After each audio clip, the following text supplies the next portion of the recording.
Hi guys and girls. A couple of times in my videos I've shown my my underblanket for my hammock, and I've had a few people ask me, "Oh, how did you make that?" Right, so I thought I'll just get my hammock, get my underblanket out, and just really quickly show you exactly what I've done. It's quite simple. Basically, all this is a bog standard sleeping bag from a well-known supermarket that likes to help you. You can see there it's just says sleeping bag 300. It has a comfort rating of plus 2.8 down to plus 2.8, and it's got an extreme rating of minus 11.9, and it weighs 1.37 kilograms. So it's quite a heavy bit of kit, and I'm sure you can buy a lot lighter. But the cost, this cost me £10, and a little bit of material extras, which I shall go through in a minute. And a little bit of time for myself and my wife, who helped me quite a lot on my first use of the sewing machine. So let me just show you what it involves.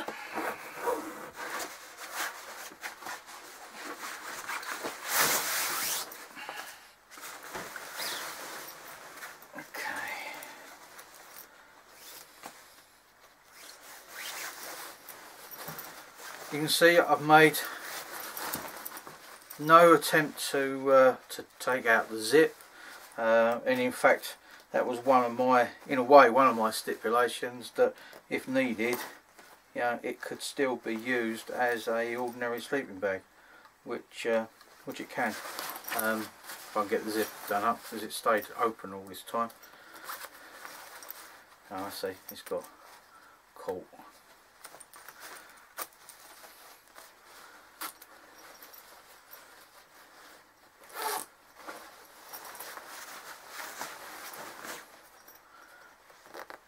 Anyway, you can still use it as an ordinary sleeping bag,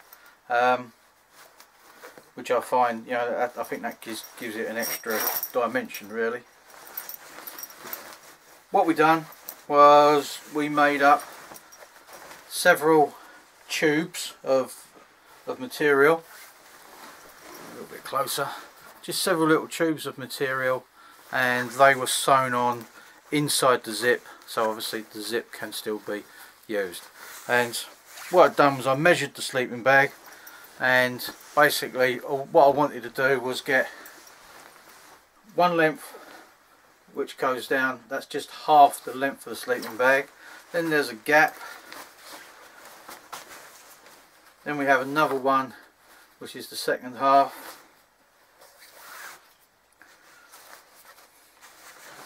then we've done the same at the ends, two more tubes which we've left a gap in the middle, and the same down that side. All these tubes, I say, are within the zip part, so that you can still zip the bag up and use it as normal. Then in each corner we've just sewn in a bit of tape, so that, and it's cross stitched to give it a bit of strength, so that's what we hang from. In those tubes, what I've done is I've threaded one long continuous length of 3mm shot cord. That goes all the way around, and then on the gaps, like the two in the middle, I put these cinching points. So these are just little sliders that you can slide up and down, and that means that when that's wrapped around your sleeping bag, you just cinch that up to tighten everything up. And that's the same on each corner as well. You can pull that tight, pull this one tight as well, which is nearly gone through because I've pulled them. I've lost it. And go back. That can pull tight so that then wraps around your head or your feet end. So, you know,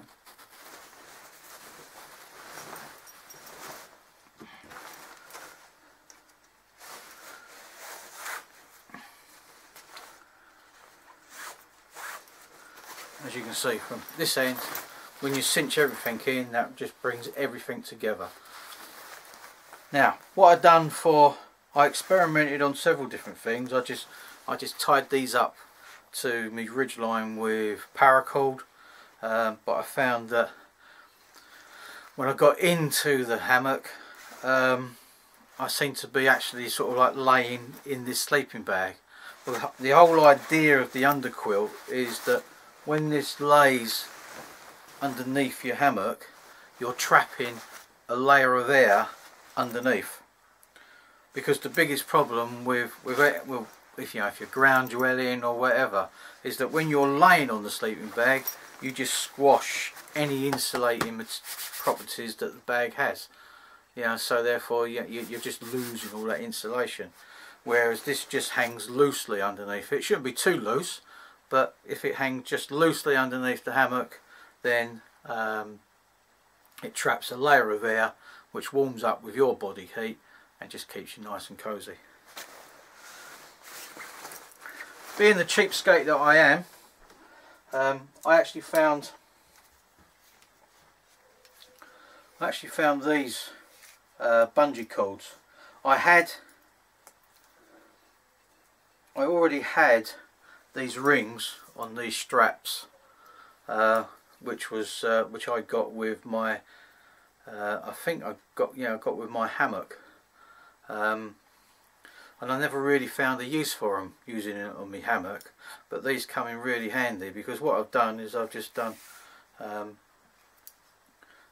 strapped this really cheap bungee cord which I got from the 99p store, and yes, it cost me 99p. With the bungee, has got two small carabiners on each end. I just strapped it onto that. That hooks onto my this end hooks onto my ridgeline.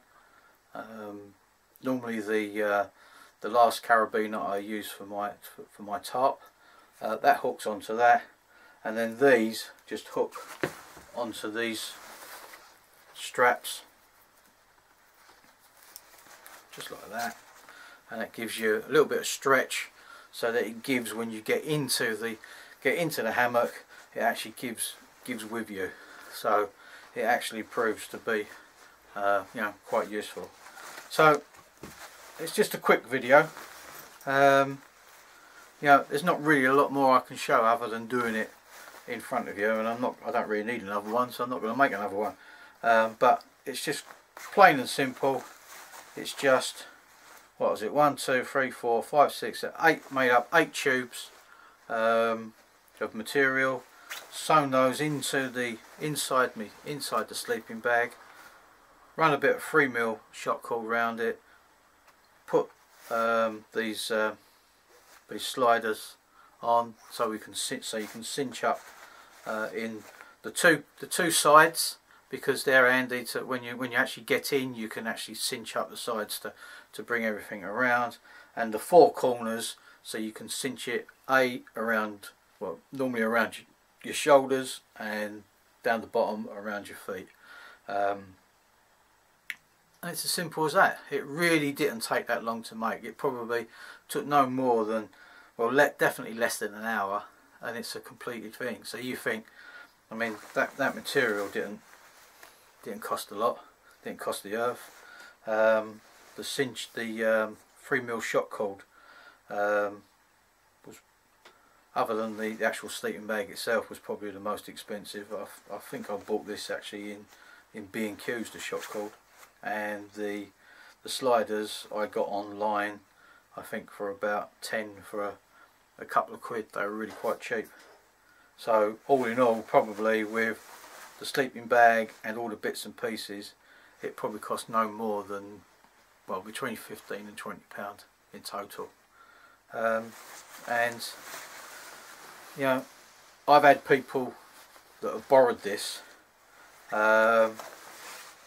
and they've used some commercially bought ones, which have obviously costed a hell of a lot more than this does, and they compare it very favourably. You know, it really does. I mean, when I go out hammocking now, although I use a sleeping bag in the hammock, I don't get into it. I just literally just put my foot in the foot box and just roll it, you know, put it over the top of me. It makes hammocking so much easier than struggling to get in and out of your sleeping bag while you're in the hammock. So I hope that sort of explains it, gents. You know, just so that, you know, you can see how this is made. It really is very, very simple. So you know, if you've got any other questions, feel free to PM me and I'll try and answer them. But as I say, it is very, very simple. It's just a simple case of, like I said, a couple of tubes sewn into the sleeping bag, a bit of shot cord round all the way around it, and cinching points.